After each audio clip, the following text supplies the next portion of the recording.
Hello aspirants, welcome to the show, The Focus Line. Before starting discussion, today is the 15th August, that is our Independence Day. 78 years back, we got the independence from the British.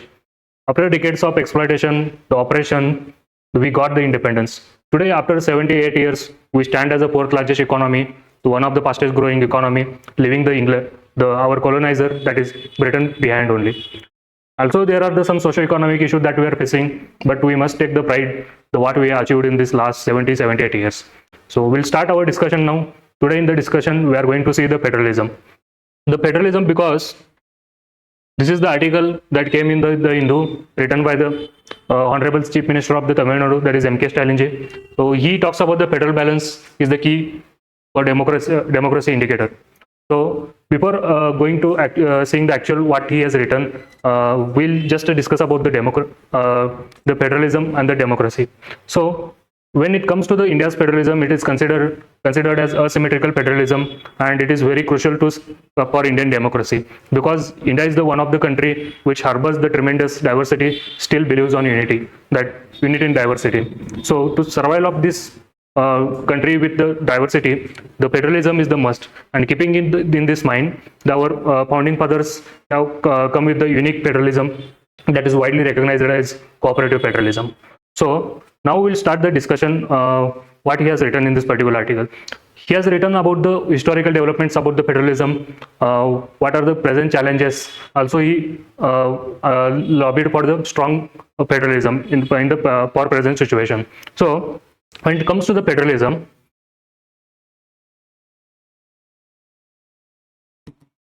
first question is the what is this? The federalism, with its definition, we can understand it is about the division of power and authority. Division of power and authority between whom? Between the union and the state governments, state or the regional governments, and it is done by the constitution itself. So this is the basic idea of the federalism, where the constitution itself divides the power and authority between the union or central government and the regional or the state government. So this is the basic idea of the federalism. Now when it comes to Indian federalism, it is widely called as cooperative federalism, because our founding fathers, they believed on the to survive the Indian democracy or achieve the greater governance and the goals that enriched in constitution only, we need to respect the unity and diversity, and for that we need the cooperative federalism. And for that, when you see the unity in diversity,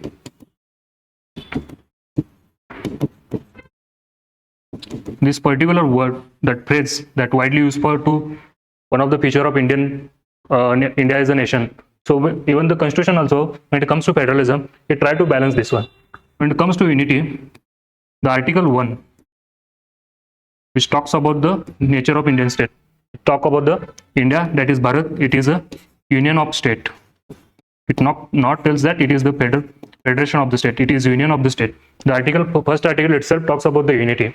And when it comes to the diversity, the constitution itself, it is divided the state or given the recognition to states based on linguistic identity. So linguistic recognition of state, that is the one of the important feature when it comes to respect the diversity in country. Apart from this, there are certain schedules like 5th schedule, 6th schedule. These are aimed to that respect this diversity that India holds. So this is about the just brief introduction of the Indian Federation and how the Indian Federation it upholds the spirit of unity and diversity. Now, when it comes to the federalism, there are some basic features. All of you know. For just for sake of revision, I will take the features. What are the features of this federalism? That is the dual polity. Dual polity, nothing but where the two governments, that union and state government, works concurrently. Second is the bicameralism. That is the parliament of the nation. It consisted of two houses. We have the Rajya Sabha and the Lok Sabha.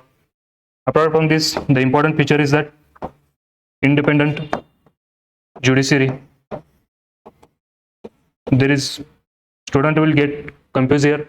When it comes to integrated judiciary, it is feature of the union, the strong union. When it comes to the independent judiciary, it is feature of the federalism. Apart from this, the important feature is the rigidity of constitution,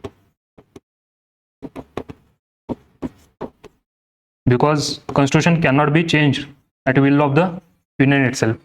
But in our setup, what is the constitution is not rigid and also not flexible. So it is also balancing between the both. Apart from this, most important feature is that 7th schedule that talks about the division of power. So these are the some important features when it comes to the federalism, and these are the general feature. The Indian federalism has blended them according to the need. Now, when it comes to the Indian federalism, why we accepted the cooperative federalism over the symmetrical federalism that USA and other country has? The importance of our cooperative federalism are importance or the significance, because first is the told by the B.R. Ambedkar itself, Dr. B.R. Ambedkar, that Indian Federation or Indian Union, it is not result of agreement, and there is no right to secede to states. This is the important argument given by the Dr. B.R. Ambedkar during the when the constitution was framing. Second is the effective governance. It comes to effective governance. What is considered important? That is the national unity. At the same time, it needs to be balanced between regional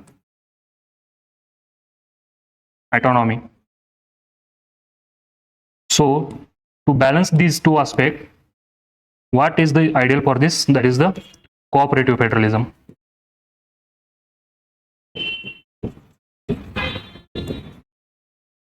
Also, the cooperative federalism, or this our particular set of federalism, it gives the nation to respect regional aspiration. The important example is the coalition governments. When the coalition governments came into power, the many regional parties that supported this coalition government, whatever the aspiration they had for their states, they carried it to this regional, this coalition government. So this is the one. These are the most important significance when it comes to the cooperative federalism, and these are the basic reason why we accepted the cooperative federalism. So apart from this, there are the many particular features like the vastness of country and the tremendous diversity. So considering this aspect, also cooperative federalism is more suitable for the Indian political state. So now we'll move towards the actual part, that is the challenges, because the Indian Federation, when it established in 1950 after the commencement of the constitution, so last 75, 78 years, we have seen this tremendous development. There are the instances where the federalism was the very strong. There are the instances where the federalism become weak. In the present situation, there are the many challenges when it comes to the federalism. We'll see it in proper structure. We'll see the constitutional, legal, administrative, fiscal, financial, and also socio-cultural challenges that the Indian Federation is facing in present time. So when it comes to the challenges, to give our answer or to put our answer into proper structure, we'll divide it into certain subparts. First, we'll see the constitutional challenges. When it comes to constitutional challenges, first is that 7th schedule itself. Because if you see the list, the subjects in the 7th schedule, there are 3 subjects. 2 becomes important, that the union list and the state list. And there are when it comes to these 2 lists, union list has the more subject than the state subject, and the most important subjects are enriched in the union list. And there are some instances like 42nd Constitutional Amendment Act, which have taken some subjects from this state list, such as the education, forest, and put into concurrent list. So there are the deliberate attempt to weaken the federalism by taking this, changing the the subject that is enriched in the list by the founding fathers during the inception of constitution. Second, the major challenges it is related to the finance commission. because if you see the finance commission, it is responsible for the maintaining fiscal balance, the fiscal federalism. When it comes to the appointment of the members, to give the terms of reference to this finance commission, the union government has the all power.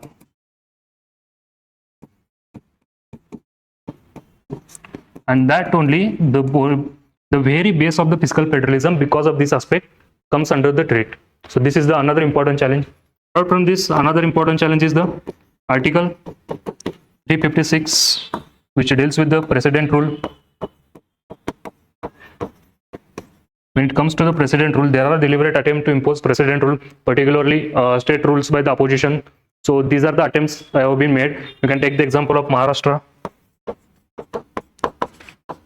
in 2019, where the precedent rule imposed but before giving the enough opportunity to parties, the opposition party to form the government. So this is the one of the misuse of this Article 356, and this the union government has all the power of imposing the precedent rule. So this is the constitutional challenge.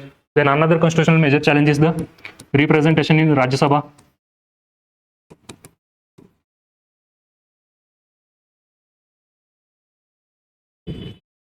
We know the current representation in Rajya Sabha is based on population. So unlike the symmetric federalism that present in USA, where the states have all states have the equal representation, but in our political setup, the Rajya Sabha, where the state has the unequal representation, and that is because of the difference in the population. So these are the major constitutional challenges that Indian federalism is now facing. Apart from this, there are the legal and administrative challenges.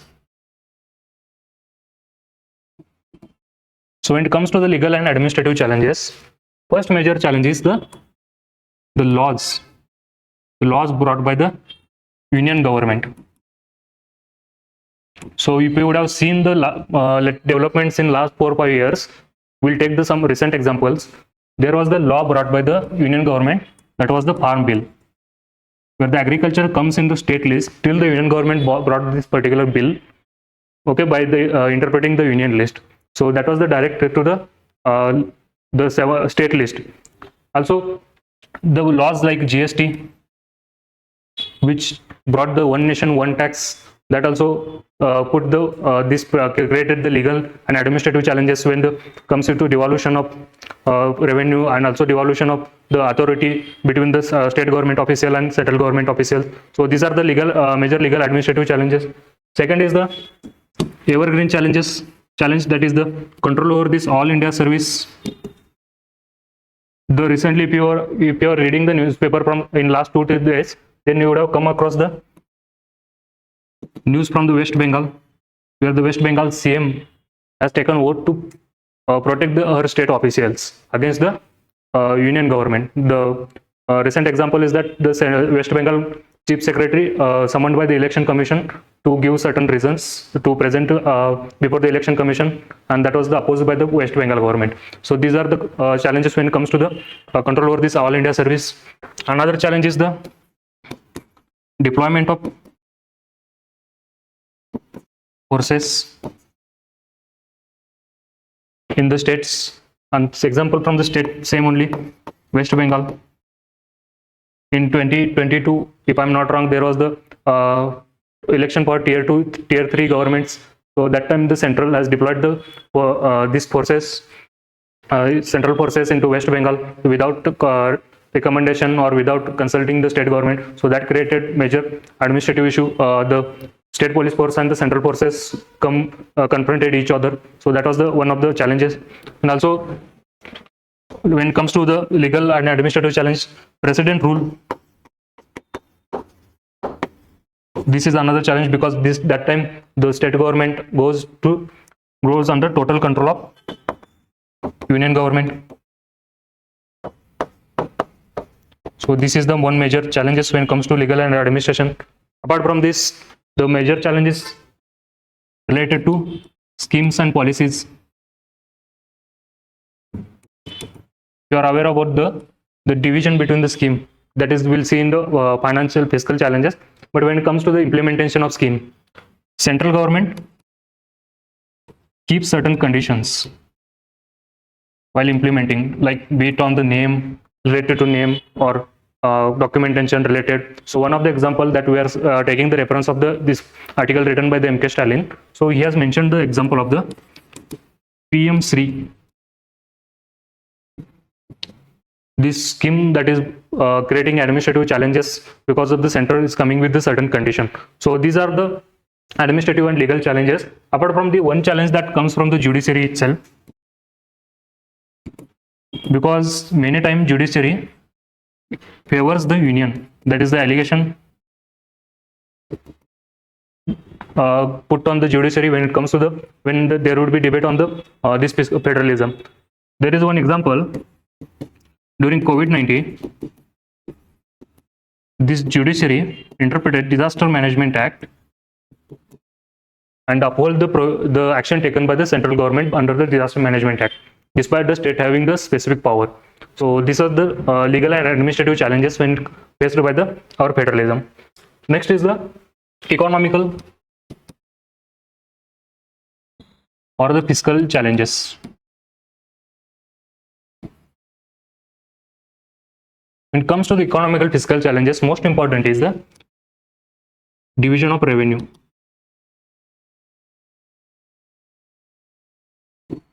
Now, this particular responsibility of division of revenue given to the Finance Commission. And when by the Finance Commission, the 15th Finance Commission, which suggested to devolve 41% of the central fund to the state. But if you see what is the effective devolution, this effective devolution goes around the 30 to 32% of the central revenue, and this is because of the reliance of the union government on the surcharge and cess. So how it works, just brief idea. If the center is earning 100 rupees, then according to Finance Commission, 41 rupees should go to states and remaining to the center. But what happens, due to imposition of surcharge and cess, this 100 rupees goes to the 120 rupees. Okay, so if the government is not obliged to share surcharge or the cess with the center, so they will share 41% of this 100 rupees. So automatically the effective division will come down to 30-32%. So this is the basic calculation between the Finance Commission recommended devolution and the effective division pool. Second, the important challenge, fiscal challenge, is when it comes to the timely allocation of the fund. So if you are aware about the example in Karnataka in 2022, when the state was facing the drought-like condition, that time center supposed to give somewhat around the 2,000 or 5,000 crore to Karnataka government, but it is deliberately delayed for the 2 months. Okay, so this was the timely example of the center is not allocating funds on the time. Another challenge is same related to control over finance or the loan. The ongoing debate, this confrontation between the Kerala and the union government, where union government has imposed certain conditions are also restricted the state's capacity to bring the loans due to the weakness of the Kerala state. So this is the important challenge. Another important challenge is related to schemes, centrally sponsored schemes. We all know where state need to give the 60% by the need to contributed by the state and 40% by the center. So in this condition, there will be heavy burden on the state finance, because state will not be able to carry their own economical their other policy or economical activities whatever they projected in the budget. So this also create the strain on the fiscal federalism. Another most important that we are seeing in last, because this being the most important, that is the GST related. When the GST came, the major criticism faced by the GST because it is destabilized fiscal federalism, because it restricted the revenue collecting capacity of the states, because being GST being the destination based tax, and also it kept the industrialized states into disadvantage. So this GST has weakened the fiscal federalism. That is the major criticism faced by the GST bill. So these are all the fiscal or economical related challenges that Indian federalism is facing. Now, apart from this, there are the political challenges that, if you are reading the Hindu, that would be flooded by the political confrontation between the union and state government. So there are the certain political challenges which the union and state government face, and and due to this confrontation, the federalism itself is coming under the threat. First is the challenge between the dispute between the opposition ruled states versus union. So there are allegations put on the union government that union government is giving the state motherly policy to the state motherly treatment to the opposition ruled states. So there are the several examples you can refer yourself. Second is the politicization of office of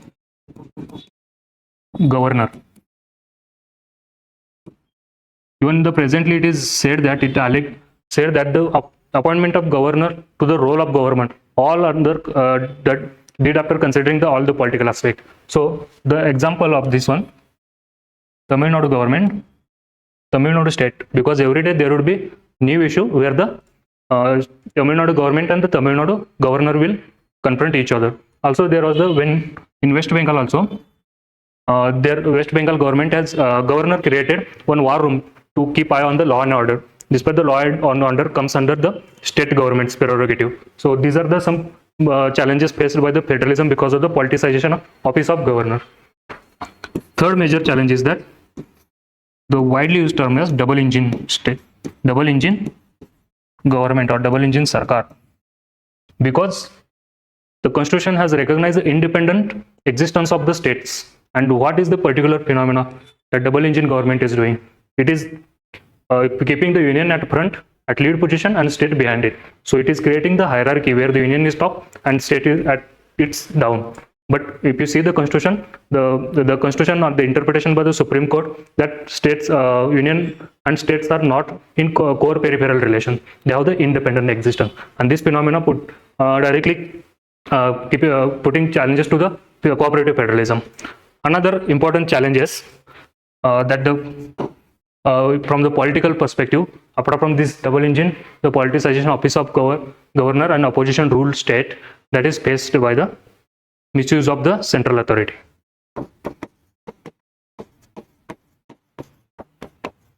Misuse of central agency. If you are aware about that, last year the opposition went into Supreme Court where they said out of 100 cases that central agencies, ED is there, CBI is there, they are filing the 100 cases on the politician. Out of this 100, around the 95 goes for the opposition leaders, and it targets the states that is ruled by the opposition. So this is the one more challenges when it comes to the political challenges to the federalism. Another, if you are aware about these terms, centralization tendency. This is the most important challenge, because currently if you are saying everywhere what is happening, one nation, one election, one nation, one ration card. So what is doing this? It is the centralizing tendency. It is enforcing centralizing tendency, where the states supposed to have govern the states with their own scheme or own considering their own diversity. But this particular aspect that the one nation, one election, and other the schemes like one nation, one tax. These all are curbing the state's autonomy when it comes to the respecting its diversity. So these are the major political challenges that Indian federalism going to face or facing nowadays. And also apart from this, there are the socio-cultural challenges. As of now, we have seen whatever the challenges we have seen, the constitutional challenges, legal, administrative, fiscal, the political challenges that were between the state and the union. Now, when it comes to federalism, it's not about the relation between union and state, it's about the relation between the states and states. So it's about that same time it is the vertical and also horizontal. Vertical in the sense the union. At here, these are the state, this is the vertical relation, and second is the horizontal relations where the two states confront each other. So these are the horizontal federalism, and this is also endangering the Indian federalism throughout the various aspects. First is that linguistic dispute, where mostly the South Indian states are opposing the Hindi, and where there are the attempts done by it is allegation on the union that the union is doing some attempts to impose the Hindi on the South Indian states. One of the example is the new education policy, where it is forcing state to accept 3-language formula, and the third language that could be the Hindi. So this is the linguistic dispute that is coming between the union and state. Also, there are certain instances where the states versus states comes. One example is Karnataka and Maharashtra for the language dispute or the claim on Belagavi. So this is the when it comes to the linguistic dispute. Second challenge is the regional imbalance. If you see the South Indian states and West Indian states, and it compared with the North Indian states, East Indian states, there is the tremendous difference. Nearly the 50 to 60% of the GDP comes from the South and West India, and all over the remaining India, it contributes around the 40 to 45% to GDP. So this is because of the regional imbalance. When it comes to the infrastructure, industrial development, also the literacy, the education development, all these are leading to this regional imbalance. Another important challenge is that regionalism, which has the root in this regional imbalance, also the language dispute. Apart from this, the regionalism is enforced due to development disparity within the states, because there are the instances where within the state, even though having the one language spoken all over the states, there are the demand of separate states. Example of Vidarbha, the Telangana carved out of Andhra Pradesh despite having the same language due to development disparity. Also, there is the ethnic violence. Example is Manipur. So these are some socio-economical challenges that the Indian federalism is facing when where the two states are confronting each other based on this socio-cultural aspect. So these all are the challenges that Indian federalism is facing currently. Also, there are certain committees that are established by the central government, and also the Supreme Court came with many judgments where it upholded the spirit of this federalism. Such one case is the S.R. Bommai case,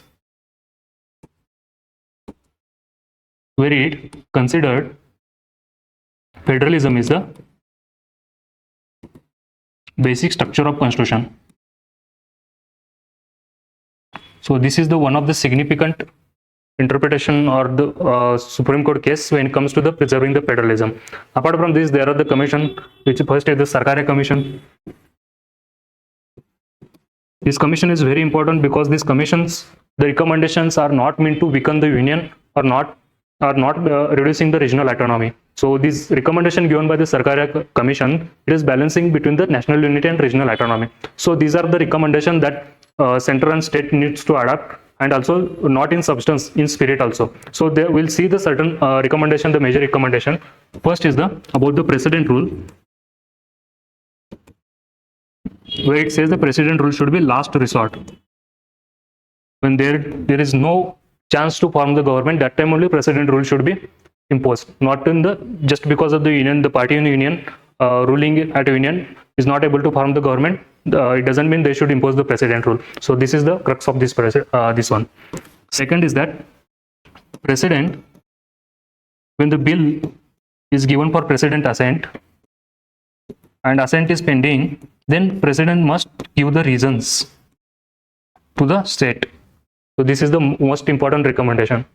Third recommendation is that related to governor, office of governor. Sarkaria Commission recommended center should consult with CM of the state, and this process should be included in constitution itself. So this is the important recommendation to avoid the constitutional challenges. Another one important recommendation it has given to avoid the fiscal imbalance, that is the reliance on surcharge. It recommended union reliance on surcharge should be reduced, and only in exceptional cases surcharge should be imposed, and that should be on time limit. So when it comes to the balancing the fiscal federalism, this recommendation becomes very important. There is one more committee which has given the some important recommendation, that is the Punchi Commission. So it has given the recommendation which are very crucial when we see the politicization office of governor. So with related to office of governor, it has says that the governor should have the fixed 5 years ka term. Also, there would be 6 month ka time limit for the assent on the bill. And same recommendation or the same direction given by the Supreme Court in the Tamil Nadu government versus the Tamil Nadu governor case in May 2025, last 2 months back only. Also, it has introduced impeachment of governor. So as same way that president can be impeached, same way the governor can be impeached by the state government. So this is the one important recommendation it has given for the office of governor. So also it has given the recommendation for the Rajya Sabha, which quite significant. It recommended Rajya Sabha should have equal number of seats or equal presentation for all the state. So these are the crucial recommendation given by these two commissions, and it becomes very relevant if we see the present challenges faced by the Indian federalism and also the present political economical condition of the country. So this is all about the federalism that we need to know. We have seen the significance of federalism. We have seen the challenges with the data, examples, facts. Also, we have covered challenges in comprehensive way. We have seen certain important recommendation. So when it comes to conclusion, the Indian federalism is not, it is the heart of the Indian constitution when it comes to the political relation between the center and the state. And the destiny should be, the destiny of Indian federation should be upholding the spirit of this cooperative federalism, not in substance. There should not be confronting federalism. It should be cooperating or competitive federalism. So the country and the states also can grow together. Thank you very much.